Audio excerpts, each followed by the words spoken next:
Hello and welcome everyone to a very new lecture. यहाँ पे देखो पास्ट टेंस तक हम आ गए थे।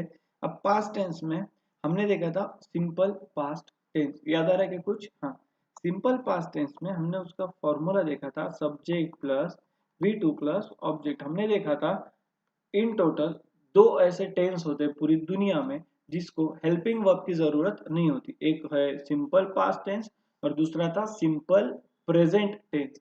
सब्जेक्ट प्लस वर्ब वन या फिर उसको एस जोड़ना है प्लस ऑब्जेक्ट, ये हो गया हमारा सिंपल प्रेजेंट टेंस। बराबर है। चलो, सिंपल पास्ट टेंस हो गया। Now moving forward to past continuous tense. बोलो मुझे, कंटिन्यूअस मतलब कौन सी वाली फैमिली आती है? कंटिन्यूअस मतलब टू टू बी वाली फैमिली। क्यों? क्योंकि वो कंटिन्यूअस झगड़े करती। कितने बच्चे थे? 5 बच्चे थे। कौन से? Am is are was were. उसमें पास्ट वाले कौन कौन थे? पास्ट वाले थे वॉज और वेयर। बराबर है क्या? तो यहाँ पे हेल्पिंग वर्ब कौन सा लेंगे हम? Was were. तो यहाँ पे मुझे बोलो अभी हेल्पिंग वर्ब कौन सा लेंगे? वॉज या फिर वेयर? सबसे पहले सब्जेक्ट प्लस हेल्पिंग वर्ब में लेंगे वॉज, ऑब्लिक उसमें लेंगे वेयर, प्लस इसमें लेंगे, देखो कंटिन्यूअस में हमेशा से क्या आता है? V1 plus ING plus object. ये हो गया हमारा फॉर्मूला। लिख लो चलो, subject plus was oblique were plus V1 plus ING plus object. ये हो गया पास्ट कंटिन्यूअस टेंस। मीनिंग देखते हैं इसका।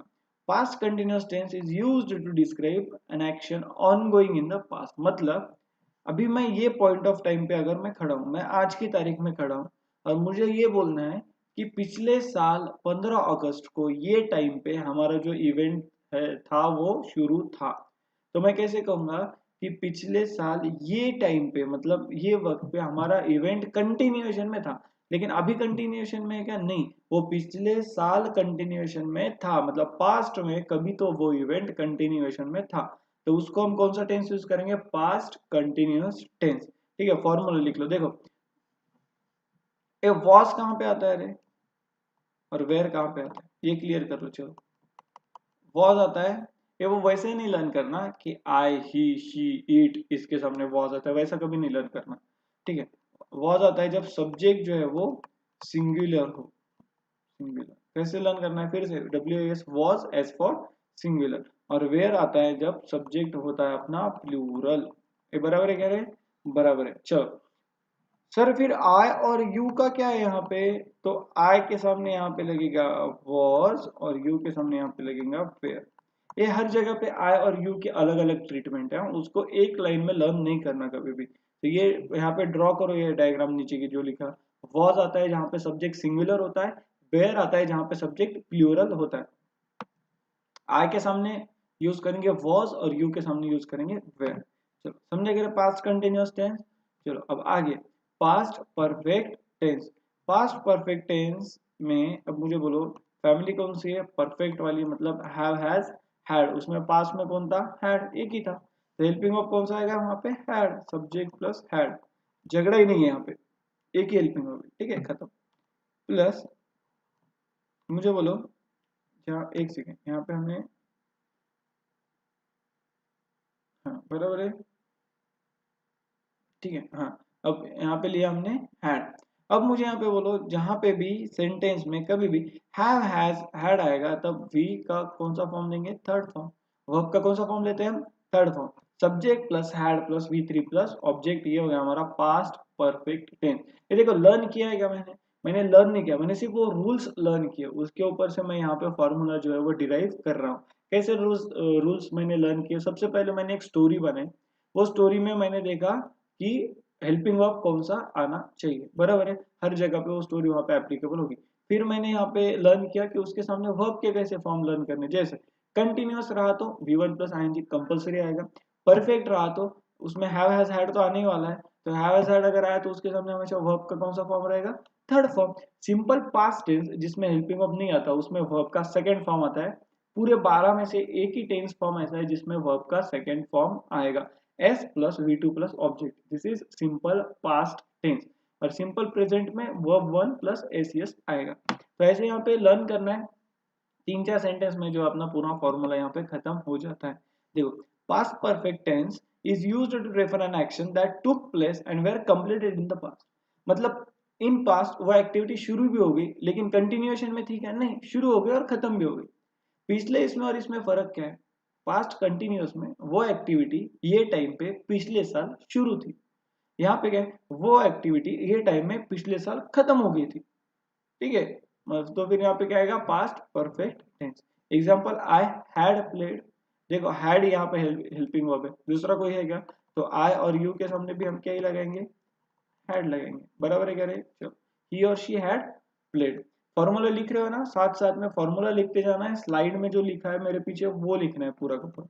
चलो, पास्ट परफेक्ट कंटिन्यूअस टेंस। अब यहाँ पे परफेक्ट वाली भी फैमिली है, कंटिन्यूअस कंटिन्यूअस वाली भी है, तो झगड़े वाला टेंस है। बराबर है, तो झगड़े वाले टेंस में मुझे बोला हेल्पिंग वर्ब किसका लेंगे? जो सबसे पहले आया। पहले कौन आया? परफेक्ट। परफेक्ट का हेल्पिंग वर्ब लेंगे। परफेक्ट का पास्ट में हेल्पिंग वर्ब कौन सा है? एक ही है सर, हैड। अभी देखा, बराबर है क्या? कंटिन्यूअस में क्या लेंगे फिर? V1 प्लस आईएनजी लेंगे कंटिन्यूअस का। बराबर है क्या? लेकिन हैड के सामने V1 प्लस आईएनजी चलेगा क्या? नहीं चलेगा। तो क्या करेंगे हम? बीन लेंगे, जैसे इसके पहले लिया था। V3 आना ही चाहिए, प्लस लेंगे ऑब्जेक्ट। ये हो गया हमारा formula. Subject plus had plus been plus V1 plus ING plus object. देखो यहाँ पे the past perfect continuous is used to indicate and continuing action in the past began before another past action began or interrupted the first action। मतलब यहाँ पे दो activity की बात हो रही है। एक एक्टिविटी जो पास्ट में हमारी शुरू थी और दूसरी एक्टिविटी जो एक्टिविटी भी बाद में शुरू हुई, लेकिन दूसरी एक एक्टिविटी ऐसी थी जिसकी वजह से पहली एक्टिविटी जो है हमारी यहाँ पे खत्म हो गई या फिर रुक गई। ठीक है, इसके इंटरप्रिटेशन बहुत ज्यादा आपके काम के नहीं, अपने काम के फॉर्मूलाज। और वहां पे क्या करना है, एक मार्क के लिए क्वेश्चन आएगा, एक सेंटेंस आएगा, ब्रैकेट, वो सेंटेंस को सबसे पहले पहचानना है कि कौन से टेंस का है, बाद में ब्रैकेट में देंगे कि इसको सिंपल पास्ट में कन्वर्ट करो, तो वो फॉर्मूला के अकॉर्डिंग हमको उसको सिंपल पास्ट में कन्वर्ट करते आना चाहिए। बराबर है क्या? चलो, एग्जाम्पल क्या है? I had been playing. देखो सब्जेक्ट क्या है यहाँ पे? हैड। सब्जेक्ट क्या है यहाँ पे? आई। हैड तो आ ही गया, बीन आ ही गया, और प्लेइंग क्या है? V1 plus ING. और ऑब्जेक्ट यहाँ पे नहीं है। I had been playing cricket, अगर यहाँ पे क्रिकेट रहता तो क्रिकेट क्या होता है? यहाँ पे हमारा ऑब्जेक्ट होता। उसने क्या खेल रहा है वो बोला है क्या? उसने सिर्फ इतना करा हम खेल रहे हैं। ठीक है, तो ऑब्जेक्ट भी कोई कंपलसरी नहीं होता सेंटेंस। बराबर है क्या? चलो नेक्स्ट, अब आते हैं यहाँ पे लास्ट ग्रुप ऑफ टेंस में, वो आता है फ्यूचर टेंस। चलो, ये वाले लेक्चर में फ्यूचर टेंस पूरे हम यहाँ पे कंप्लीट करेंगे। नेक्स्ट वाले लेक्चर में हम जाएंगे थोड़े सेंटेंसेस की तरफ। बराबर है, एक रिवीजन लेंगे फॉर्मूला की, एक छोटा सा टेबल में यहाँ पे प्रोवाइड करूंगा जिसमें फॉर्मूला कैसा चलता है, एक सेंटेंस दूसरे फॉर्म में कैसे कन्वर्ट होता है, वो वाली सब चीजें आएंगी। और बाद में हम कुछ यहाँ पे 5-10 इसके सेंटेंसेस सॉल्व करेंगे। चलो, नो डाउट जब क्लास शुरू होगा तब बहुत अच्छी सेंटेंस की प्रैक्टिस होगी, लेकिन अभी हमारे डेमो लेक्चर शुरू है तो हम क्या करेंगे, 5 या 10 फिर एक डेमो यहाँ पे सेंटेंसेस सॉल्व करके लेंगे। देखो फ्यूचर टेंस, फ्यूचर में कितने टाइप्स आएंगे? 4। एक आएगा फ्यूचर इंडेफिनिट मतलब simple future, future continuous, future perfect और फ्यूचर परफेक्ट कंटिन्यूअस, वो झगड़े वाला। चलो नेक्स्ट, फ्यूचर इनडिफिनिट टेंस मतलब क्या है? Simple future tense. देखो अभी थोड़े फ्यूचर में फॉर्मूला चेंज हो गया, फ्यूचर का फॉर्मूला ला नहीं करना है। आई सॉरी, यहाँ पे आएगा subject plus shall oblique will. Helping of कौन से आते हैं हमेशा? शल और विल। हाँ, subject plus shall oblique will plus यहाँ पे आएगा वर्ब 1 प्लस क्या आएगा? Subject plus shall oblique will plus verb 1 plus object. ये रहेगा हमारा फ्यूचर इंडिपेंडेंट टेंस का फॉर्मूला। फ्यूचर में मतलब क्या है? वो इवेंट अभी तक हो गया है क्या? नहीं। पिछले हुआ है क्या? पास में नहीं, वो होने वाला है, इसलिए हम उसको क्या बोलेंगे? Future. The simple future tense is used to refer to actions that will take place after the act of speaking और राइटिंग। मतलब अभी देखो, मैं बात कर रहा हूँ आपसे, अभी अगर मैं बात, अभी जस्ट मैं बात कर रहा हूँ आपसे, अब मुझे यूज करना है यहाँ पे सिंपल फ्यूचर टेंस, लेकिन मैं सिंपल फ्यूचर टेंस वही एक्टिविटी के लिए यूज करूंगा जैसे ही मेरे आपसे बात करना यहाँ पे खत्म होगा तुरंत मैं वो एक्टिविटी करने लग जाऊंगा। बराबर है क्या? अभी अगर मुझे पानी पीना है यहाँ पे, तो मैं आपको बोलूंगा मुझे पानी, मैं पानी पीऊंगा, और तुरंत मैं जाऊंगा और पानी पी के आऊंगा। मतलब इमीडिएट होगा वो एक्ट इमीडिएट होगा जैसे अपना बोलना यहाँ पे खत्म होगा। ठीक है, मतलब बहुत ही नियर फ्यूचर में होने वाला। फ्यूचर मतलब पार 5-10 साल बाद होने वाली एक्टिविटी का यहाँ पे नहीं, इमीडिएट फ्यूचर में होने वाली एक्टिविटी के बारे में हम यहाँ पे बात करने वाले हैं। फॉर्मूला एक बार, subject plus shall oblique will, mainly helping verb कौन सा यूज होता है फ्यूचर में, shall oblique will plus verb one plus object, ये हो गया सिंपल फ्यूचर टेंस। लिख लो फॉर्मूला, लिख लो इसका इंटरप्रिटेशन, लिख लो इसके एग्जांपल्स। चलो, फ्यूचर कंटिन्यूअस, इसको फ्यूचर प्रोग्रेसिव भी बोलेंगे हम। The future continuous tense is used to describe actions ongoing in the future, मतलब एक ऐसा इवेंट जो आगे चलने वाला है। ऑनगोइंग मतलब क्या होता है, कंटिन्यूअस बेसिस पे चलने वाला है आगे। ऑब्वियसली वो फ्यूचर में वो शुरू कभी भी हुआ हो, शुरू भले ही वो पास में हुआ हो, शुरू भले ही इमीडिएट अभी प्रेजेंट में हुआ, लेकिन फ्यूचर में वो कंटिन्यूअस रहने वाला, बराबर है क्या। The future progressive is used to refer to continuing action that will occur in the future, मतलब फ्यूचर में वो एक्शन क्या है, कंटिन्यूएशन में रहने वाला है। इसका फॉर्मूला बोलो, चलो इसका फॉर्मूला लिखो, subject plus shall oblique wheel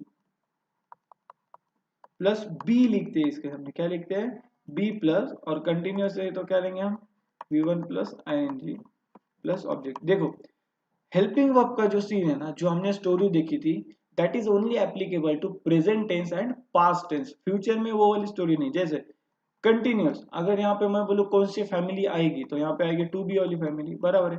to be के कितने बच्चे थे, am is are was were, 5 बच्चे थे। उसमें एम इज आर था प्रेजेंट वाला, और वॉज वेर थे पास्ट वाले। उसमें फ्यूचर वाले कोई बच्चे देखा उसमें नहीं थे। अगर फ्यूचर वाले टू बी के बच्चे ही नहीं है, तो फ्यूचर में हम कुछ लेंगे क्या उसका हेल्पिंग वर्ब, नहीं लेंगे, जाहिर सी बात है। इसकी वजह से मैंने वहां पे वो स्टोरी में फ्यूचर का कुछ भी मेंशन यहाँ पे नहीं किया। फ्यूचर में कौन सा हेल्पिंग वर्ब आएंगे, शॉल और विल, और उसके सामने फ्यूचर कंटिन्यूअस में लिखेंगे बी, उसके बाद लिखेंगे v1 प्लस ing क्योंकि कंटिन्यूअस है, और बाद में लिखेंगे ऑब्जेक्ट। चलो नेक्स्ट, फ्यूचर परफेक्ट टेंस, ये हमारा second last tense, future perfect tense. चलो, future perfect is used to refer an action that will be completed sometime in the future, मतलब एक ऐसे एक्शन जो आगे आने वाले फ्यूचर में, भविष्य में वो एक्शन खत्म हो जाएगी। क्या हो जाएगी, भविष्य में वो एक्शन खत्म हो जाएगी। वो भले ही अभी शुरू रहने दो, अभी भले ही वो एक्शन कंटिन्यूएशन में हो, लेकिन हम बात कहाँ पे कर रहे हैं, वो एक्शन के एंड की। फ्यूचर में वो एक्शन जो है वो खत्म होने वाली है। आई शैल हैव प्लेड, ही और शी विल हैव प्लेड, बराबर है क्या। देखो अब यहाँ पे फॉर्मूला क्या आएगा, subject plus shall oblique will, क्योंकि वो हमेशा आता ही है फ्यूचर में, प्लस हैव क्यों, क्योंकि परफेक्ट का एक लिया। यहाँ पे देखो मेन हेल्पिंग वर्ब कौन सा है, शॉल और विल, और हैव क्या एक सपोर्टिंग रोल यहाँ पे प्ले करेगा। और हैव के बाद हमेशा क्या लेंगे, v3 प्लस ऑब्जेक्ट, समझा करे। चलो नेक्स्ट एंड लास्ट टेंस, अब यहाँ पे future perfect continuous tense, future perfect continuous tense. इसमें देखो फिर से एक बार मुझे बोलो, फ्यूचर का हेल्पिंग वर्ब कौन सा लेंगे हम, शॉल या फिर विल, बराबर है। हाँ, इसके पहले ऑब्वियसली सब्जेक्ट तो आएगा। फ्यूचर का हेल्पिंग वर्ब लेंगे शॉल ऑब्लिक विल, कंपलसरी है। उसके बाद परफेक्ट का हम यहाँ पे लेते हैं हैव, एक सपोर्टिंग रोल प्ले करता है। कंटिन्यूअस का हम यहाँ पे लेंगे, कंटिन्यूअस का क्या लेंगे, v1 प्लस ing, लेकिन हैव के सामने v1 प्लस ing लेते हैं क्या, नहीं, फिर हम उसमें बीन ऐड करते हैं, मिस्टर बीन वाला, बराबर है क्या। और उसके बाद हम यहाँ पे लेते हैं ऑब्जेक्ट। तो ये 12 के 12 टेंस में सबसे बड़ा वाला फॉर्मूला है। देखो मैंने कैसे डिजाइन किया, सब्जेक्ट और ऑब्जेक्ट स्टार्टिंग में और एंड में तो वैसे ही रहने वाला है। देखो फ्यूचर परफेक्ट है यहाँ पे, सॉरी फ्यूचर है तो फ्यूचर के हेल्पिंग वर्ब लेंगे शॉल और विल। परफेक्ट है तो परफेक्ट का सपोर्टिंग हेल्पिंग वर्ब लिया हैव के सामने हमेशा v3 चाहिए था, इसकी वजह से बीन ले लिया, क्योंकि आगे आने वाला था v1 प्लस ing कंटिन्यूअस का, और बाद में लेंगे ऑब्जेक्ट। ठीक है, एक बार इसका इंटरप्रिटेशन देख लेते हैं। The future perfect continuous tense is used to indicate a continuing action that will be completed at some specified time in the future, मतलब एक एक्शन जो अभी भी कंटिन्यूएशन में चालू है, आगे भी कंटिन्यूएशन में चालू रहेंगी, लेकिन एक सर्टन टाइम पे वो एक्शन खत्म हो जाएगी। लेकिन वो एक्शन कब खत्म होने वाली है, वो एग्जैक्ट टाइम हमको पता है, बराबर है कि। इसमें और पहले वाले टेंस में फर्क क्या था, पहले वाले इसमें भी वो एक्शन खत्म होने वाली थी, लेकिन वहां पे हमको एग्जैक्टली पता था कि ये मोमेंट पे वो एक्शन खत्म होगी, नहीं, यहाँ पे हमको एग्जैक्टली पता है वो एक्शन कब खत्म होने वाली है। एग्जाम्पल देखो, I shall have been playing और ही और she will have been playing. Sir इसमें अभी आपने तो बोला फ्यूचर के दो हेल्पिंग वर्ब आते हैं, कौन से शॉल और विल। तो हमको बोलो सर शॉल कब आएगा और विल कब आएगा, बराबर है कि नहीं, वैलिड क्वेश्चन है। तो शॉल आएगा अगर सब्जेक्ट आई और वी रहा तो, अगर सब्जेक्ट प्रोनाउन रहा और उसमें भी आई और वी रहा तो, और बाकी अदर्स, बाकी सब के लिए क्या आएगा, विल आएगा। लेकिन सर फिर ऐसा क्यों होता है कि हम जब भी टेक्स्ट बुक पढ़ते हैं तब वहां पे वी के सामने भी कभी कभी विल आता है, या फिर कभी कभी आई के सामने भी विल आता है। आई के सामने टेक्निकली क्या आना चाहिए, शॉल।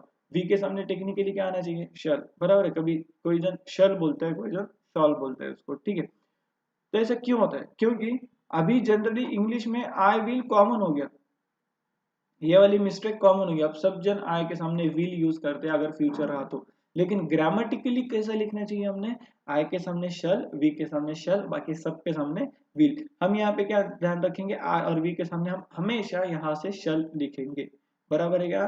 चलो इज दैट क्लियर। हाँ, अब नेक्स्ट लेक्चर में थोड़ा सा रिविजन और प्लस हम जाएंगे थोड़ा सेंटेंस सॉल्विंग की तरफ। चलो मिलते हैं नेक्स्ट लेक्चर में, थैंक यू।